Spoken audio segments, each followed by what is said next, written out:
Assalamualaikum warahmatullahi taala wabarakatuh. Selamat pagi semua. Hari ini kita akan sambung untuk topik yang terakhir dan juga subtopik yang terakhir 10.3 ya. Introduction to Particle Physics bagi topik yang ke-10 ni untuk yang last subtopik. Kita tengok dalam subtopik yang terakhir ni kita mempunyai beberapa learning outcome. Okey, kita tengok yang pertama, to state the thermionic emission. Yang kedua, explain the acceleration of particle by electric and magnetic field. Yang ketiga, to state the role of electric and magnetic field in particle accelerators and detectors. Yang keempat, state the need of high energy requires to investigate the structure of nucleon. Yang kelima, indicate the standard quark-lepton model particles, iaitu baryons, meson, leptons and photon. Dan yang terakhir, explain the corresponding antiparticle for every particle. Baik, kita terus untuk yang pertama, apa yang dimaksudkan dengan thermionic emission. Okay, dinyatakan kat sini adalah pembebasan ataupun pengeluaran elektron, emission of electrons from a heated conductor. Jadi dia dibebaskan daripada konduktor yang panas. Jadi satu permukaan logam yang panas dia dapat mengeluarkan elektron disebabkan tenaga yang cukup panas yang boleh membebaskan elektron daripada permukaan logam tadi ya. So inilah yang kita panggil dia sebagai thermionic emission. Jadi sebenarnya bagaimana keadaannya yang kita katakan tadi tu? Okey. Kalau kita tengok sini, dia berlaku di bahagian pemanasan filament apabila arus elektrik mengalir, dan filament ni ataupun katot, bahagian katot ni dia akan panas dan dia cukup untuk nak membebaskan elektron daripada permukaan ya. Jadi yang ni yang kita panggil dia sebagai thermionic emission. Jadi apa yang berlaku selepas tu, kita tengok elektron yang dibebaskan tadi akan dibawa pada satu target yang tertentu pada satu sasaran untuk elektron tu bergerak. Jadi kat sini kita akan teruskan lihat yang kita kena guna particle accelerator. Jadi elektron yang bergerak tadi dia akan dibawa oleh yang kita panggil sebagai pemecut. Particle accelerator kat sini adalah pemecut zarah. Jadi kalau kita tengok di sini, particle accelerator ni adalah satu alat yang menggunakan medan elektrik dan juga medan magnet untuk nak membawa elektron yang bergerak tadi pada satu kelajuan yang tinggi supaya dapat capai pada satu target ataupun sasaran yang tertentu. Jadi kita menggunakan yang kita panggil sebagai particle accelerator, pemecut zarah. Jadi apa yang berlaku kat sini, particle accelerator menggunakan medan elektrik supaya didapat menggunakan kelajuan yang tinggi untuk nak menghasilkan tenaga yang tinggi bagi alur elektron yang akan bergerak nanti dan seterusnya akan dikata kat sini steered and focused by magnetic field, yang akan dipacu ataupun difokuskan oleh medan magnet. Baik, electron accelerate when placed in electric field. So dia akan memecut dalam satu medan elektrik. Dan di sini kita tahu bila berlaku pecutan tu maksudnya zarah tersebut mempunyai jism, mass m, dan juga dia mempunyai force, daya. Baik, untuk elektron yang bergerak tadi capai pada satu sasaran ataupun target yang tertentu, dia dibawa oleh beberapa jenis pemecut zarah kat sini yang kita tengok. Di sini dinyatakan ada dua jenis, two basic types, dua jenis particle accelerators. Yang pertama kat sini dinyatakan adalah linear accelerators, dan yang kedua, jenis yang kedua adalah circular accelerators. Baik, kita tengok untuk jenis yang pertama, pemecut zarah yang pertama yang akan membawa zarah capai pada sasaran atau targetnya. Yang pertama adalah jenis yang kita panggil LINAC ataupun linear accelerator. Okey, apa yang dimaksudkan kat sini? Linear accelerators accelerate particles in a straight line. So, dia punya pemecut zarah dia akan dibawa dalam bentuk garis lurus. Baik. Zarah-zarah kat sini kebiasaannya adalah elektron, proton, ion yang akan bergerak di dalam satu salur, yang bentuk satu salur di dalam dipanggil sini vacuum chamber, ataupun kita kata kawasan ataupun kebuk, dia punya maksud ruang vacuum. Jadi dalam ruang vacuum ni mempunyai satu saluran yang boleh menyalurkan ataupun membawa elektron tu bergerak dalam satu garis lurus. Daripada satu bahagian elektrod ni, awak tengok dia akan dibawa ke satu elektrod seterusnya, sehinggalah elektron tadi dapat sampai pada satu target ataupun sasaran dia kat sini. Jadi secara ringkasnya itulah keadaan yang diguna oleh alat yang pertama ni untuk nak membawa elektron tu bergerak daripada source dia tadi terus sampai ke satu capaian ataupun target di sini. Baik, ini secara ringkas keseluruhan untuk jenis yang pertama yang kita panggil sebagai linear accelerator. Baik, kita ada satu lagi pemecut zarah yang kedua ini yang kita panggil dia sebagai circular accelerator ataupun kita panggil sebagai cyclotron. Jadi yang ni secara ringkasnya, zarah-zarah tadi akan dibawa dalam bentuk bulatan ataupun bentuk circular macam ni, sehingga dia boleh keluar dan akan bergerak dan capai pada target yang tertentu.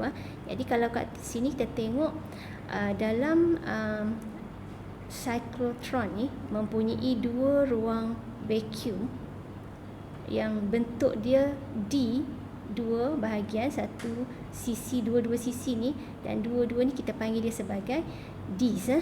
Jadi ini adalah ruang untuk zarah tertentu tadi yang akan bergerak, dan dia akan bergerak sampai dah satu ketika dia akan dapat keluar dan capai pada sasarannya. Jadi ini untuk pemecut zarah bagi yang jenis yang kedua. Jadi kita ada dua, satu tadi linear dan yang kedua ni linear accelerator, dan yang kedua ni adalah circular accelerator. Baik. Okey, yang ni yang cyclotron tadi, awak tengok target yang elektron yang terbebas keluar, dia akan sampai pada satu target. Contohnya bahagian sini katakanlah. Okey. Untuk elektron yang capai pada target ataupun sasaran kat sini, dia mestilah mempunyai yang kita panggil pengesan yang boleh dapat kenal pasti bahawa zarah tadi telah mengena pada bahagian sasaran ni. Jadi untuk zarah yang bergerak dan dia terus kena pada bahagian target ni, apa yang berlaku di sini awak tengok, dia boleh menghasilkan tindakan ataupun tindak balas nuklear. Jadi kita nak tahu benda tu berlaku, so kita mesti mempunyai satu pengesan yang kita boleh kenal pasti. Jadi seterusnya kita tengok apa yang kita panggil sebagai particle detector, pengesan zarah tadi.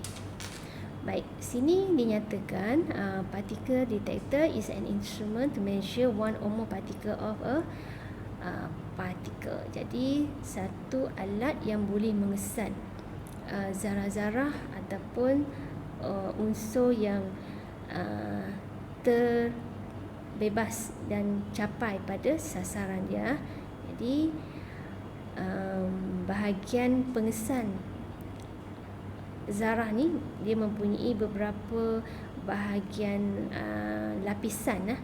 Jadi lapisan-lapisan tadi adalah boleh diguna untuk sama ada membawa zarah tadi pada satu laluannya sehingga dicapai pada satu target, ataupun layer tadi juga boleh bertindak untuk nak menyerap ataupun memberhentikan zarah daripada bergerak. Okey. Kita tengok untuk detektor tadi ada dua jenis untuk particle detector. Yang pertama kita panggil sebagai cloud chamber ataupun bubble chamber. Jadi di sini secara ringkasnya ya, bubble chamber ni ataupun cloud chamber dikata mempunyai satu saluran yang mana saluran tadi ada mempunyai cecair hidrogen. Jadi cecair ni adalah sangat panas dan dia adalah transparent, boleh dilut sinar, kita boleh nampak jelas, dan yang ni diguna untuk nak mengesan charge yang bergerak tadi ataupun partikel zarah yang bergerak tadi. Jadi yang berlaku di sini, bagaimana kita boleh tahu adanya tidak zarah-zarah tadi? So dinyatakan secara ringkas kat sini saya terangkan, dia kata bubble grows in size as the chamber expand. Jadi kita tahu tadi dia punya cecair hidrogen yang sangat panas. Jadi waktu tu kita tahu dia punya chamber ataupun kebuk tadi, ruang tadi, dia akan mengembang. Jadi bila berlaku pemanasan yang tinggi macam ni, kita tahu apabila zarah bergerak dalam saluran tersebut, dia akan menyebabkan berlakunya satu apa dipanggil bubble ataupun gelembung, gelembung udara ataupun gelembung yang boleh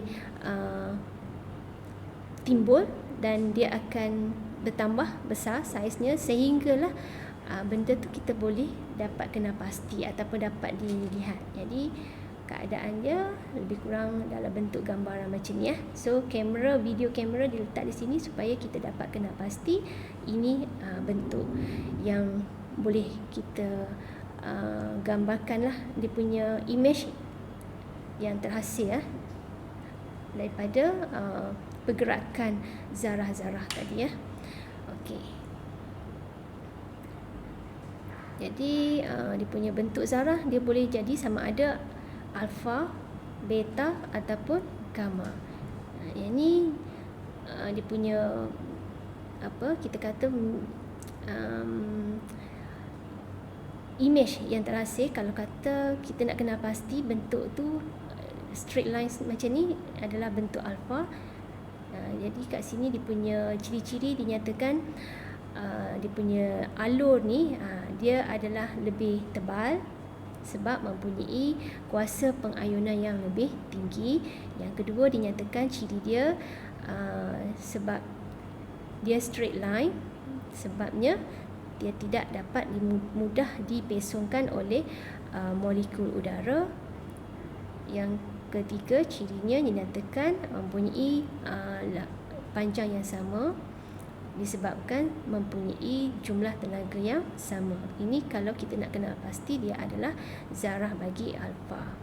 Okey, kalau beta, kalau bentuk dia, keadaan dia macam ni lebih kurang dia punya image dia dinyatakan ciri dia sini lebih nipis. Tadi alfa dia lebih tebal, yang ni lebih nipis sebabkan dia punya kuasa pengayunan adalah lemah, lebih lemah dan dia punya line kat sini dia tak dapat straight line, tapi dia dalam bentuk curve ataupun dalam bentuk bentuk bengkok atau garisan lengkung macam ni, disebabkan dia punya zarah lebih ringan dan senang dipesongkan, deflected by air molecule, senang dipesongkan oleh molekul udara.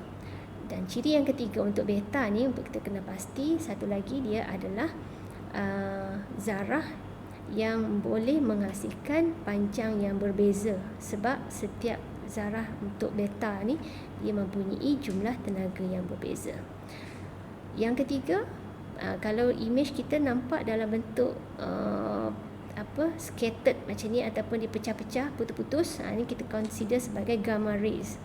Jadi dia punya ciri untuk gamma rays ni dinyatakan lebih nipis, pendek, scattered ataupun dia putus-putus, pecah-pecah macam ni, and do not produce continuous track. Jadi dia punya garisan alur dia tu tidak bersambungan, tidak sambung terus satu sama lain, disebabkan dia punya kuasa pengayunan adalah paling rendah. Okey, ini untuk image yang kita boleh kena pasti Okey. Yang satu lagi, yang kedua, dia punya pengesan zarah ni adalah kita panggil ionization chamber ataupun kebuk pengayunan. Jadi kat sini dinyatakan yang ni juga kita boleh guna sebagai satu alat untuk nak mengesan dia punya radiasi pengayunan, ionizing radiation. Baik, secara ringkas, benda yang kita kata zarah yang bergerak, yang terhasil, yang kita dapat kena pasti bila berlaku radiasi pengayunan. Jadi dia boleh dikesan melalui yang kita panggil alat ni, dipanggil rate meter ni. Jadi kalau kata pengayunan tu, dia punya ionization gas atom tu bertambah, so dia akan dikesan oleh rate meter ni. So bacaan dia akan meningkatlah bila berlaku pertambahan pengayunan. Okey, itu adalah pengesan bagi acceleration of particle. Okey, seterusnya kita punya objektif yang seterusnya, kenapa kita kena tahu bahawa tenaga yang tinggi diperlukan untuk nak menyiasat dia punya struktur ataupun untuk mengenal pasti struktur bagi nukleon. Jadi ada dua sebab kat sini. Satu, high energy are needed to probe the very internal structure of a photon or neutron. Jadi tenaga yang tinggi sangat diperlukan untuk nak menyiasat, untuk nak mengenal pasti dia punya struktur dalaman bagi proton ataupun neutron. Okey, itu satu. Dan satu lagi sebabnya kenapa tenaga tu diperlukan, tenaga tinggi diperlukan untuk nak mengetahui, untuk nak menentukan atau such massive particles in sufficient intensities. Maksudnya kita nak menghasilkan satu keamatan, intensiti sini keamatan yang mencukupi atau keupayaan yang mencukupi bagi zarah-zarah yang mempunyai jisim yang lebih besar. Jadi itu dua sebab yang ni yang kita kata high energy is needed. So ini sebabnya. Okey. Seterusnya kita akan masuk kepada bahagian elementary particles. Okey, kat sini elementary particles ni dimaksudkan sebagai dia punya unsur-unsur bagi zarah ataupun unsur zarah-zarah. Okey. Yang pertama dia kata standard model of particle physics attempts to explain everything. Okey. Model yang kita akan tengok nanti akan menunjukkan dia punya kita panggil fundamental particles ataupun zarah yang paling asas yang ada dalam kita punya alam semesta ni. Okey, yang kedua dinyatakan fundamental particle is one which cannot be broken. So yang zarah yang paling asas ni adalah satu zarah yang tidak boleh dipecahkan ataupun tidak boleh diasingkan kepada bahan-bahan yang lain. So itu menunjukkan dia adalah satu zarah yang paling asas. Okey. These fundamental particles are the building blocks of matter. Jadi dikatakan zarah-zarah asas tadi adalah satu susunan jirim matter yang particles of the maksudnya dia punya mempunyai susunan jirim bagi setiap zarah. Okey. So kita boleh tengok terus kepada standard model of elementary particles. Kat sini kita tengok ini adalah kita punya yang disebut sebagai elementary particles. So ini kita panggil sebagai zarah unsur-unsur zarah. Jadi dalam ni kita tengok ada dipanggil sebagai quarks, ada dipanggil sebagai leptons. Dan awak boleh nampak di sini untuk bahagian yang pertama ni 3 generations of matter. Ada 3 generasi bagi partikel yang kita panggil sebagai quarks. Dan dalam ni kita ada lagi untuk generasi pertama up, down. Untuk generasi yang kedua kita panggil charm, strange. Untuk generasi yang ketiga dipanggil top, bottom. So ini di bawah bahagian quarks. Okey. Bagi kategori yang kedua kita ada leptons. Okey, leptons pun sama, dia ada 3 generasi juga. Seterusnya yang ni kita tengok elektron, neutrino. Untuk second generation muon neutrino. Untuk third generation tau and tau neutrino. So ini semua ni adalah unsur-unsur yang ada dalam partikel tu. Yang bahagian kedua kat sini dituliskan interaksi ataupun dia mempunyai daya bagi unsur gluon, foton, Z boson dan juga W boson. So semua ni adalah nama-nama bagi unsur setiap zarah ni. Baik, ini adalah bagi standard model. So kalau kita tengok daripada pecahan tadi, kita boleh bahagikan, okey, particles tadi dibahagikan kepada satu yang kita panggil firm ions, satu lagi kita panggil sebagai bosons.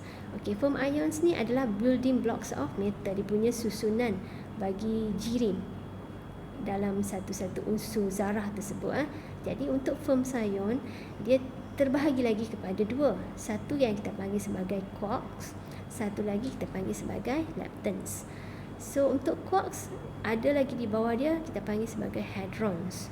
Jadi kat sini hadrons ni maksud dia mempunyai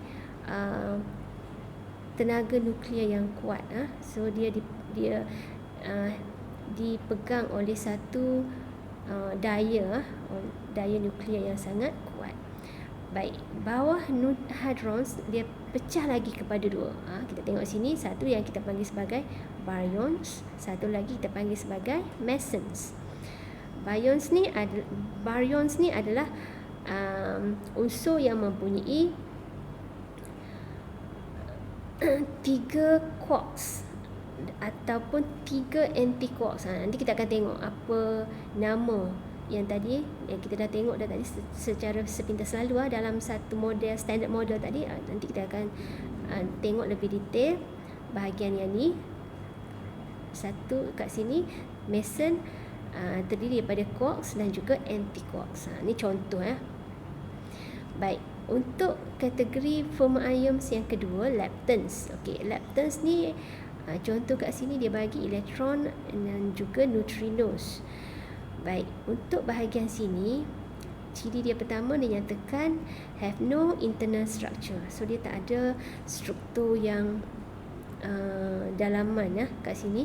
Yang kedua do not feel strong nuclear force. So dia tak mempunyai daya nuklear yang kuat untuk leptons. So beza dengan quarks tadi Okey, bahagian yang kedua bosons kat sini daripada particles tadi, ciri yang ni untuk kategori yang pertama, yang ni untuk kategori kedua.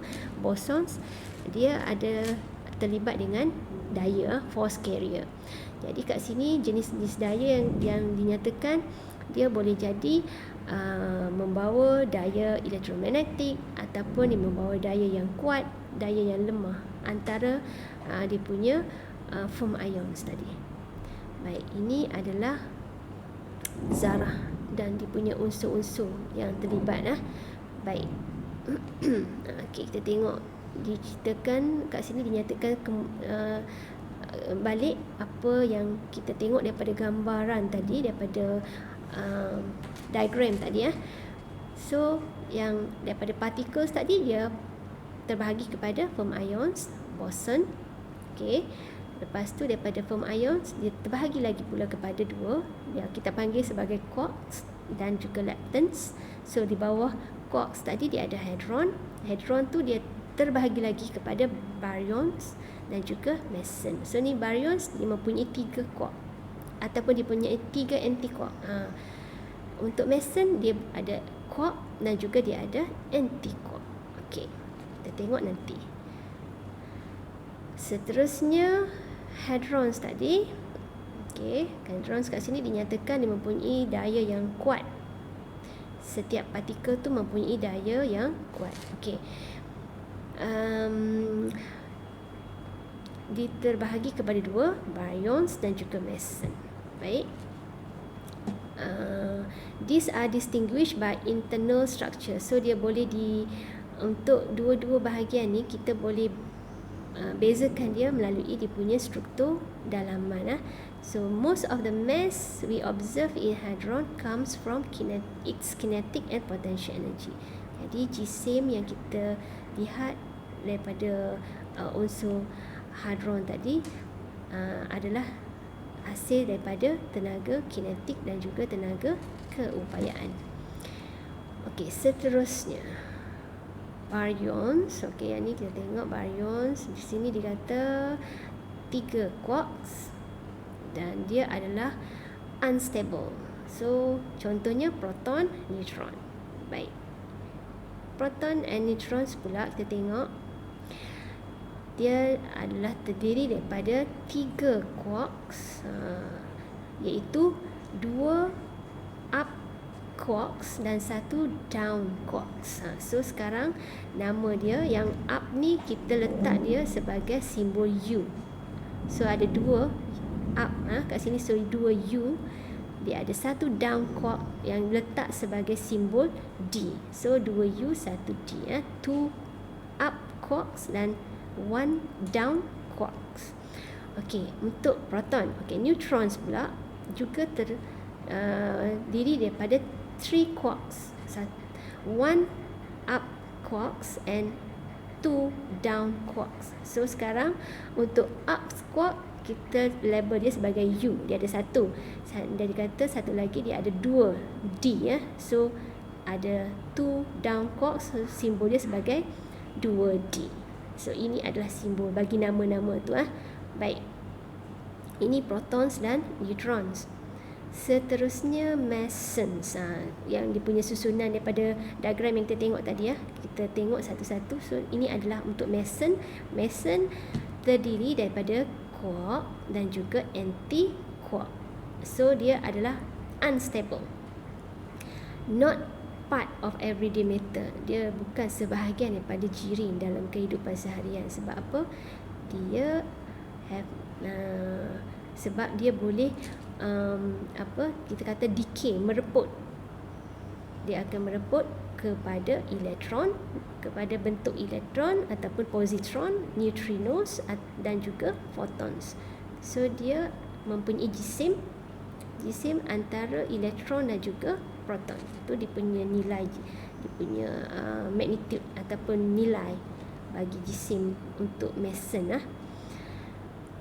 Seterusnya ni yang quark tadi. kita dah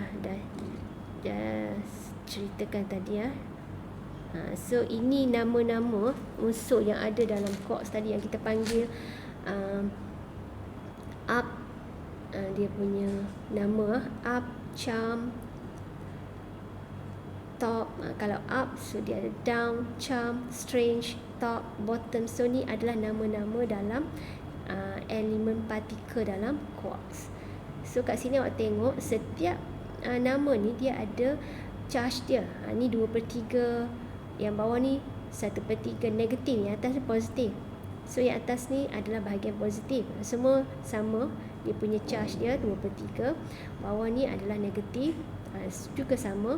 Tapi nama dia yang kita tengok ada 6 kat sini ya. So ini adalah di bawah kategori yang di bawah quarks.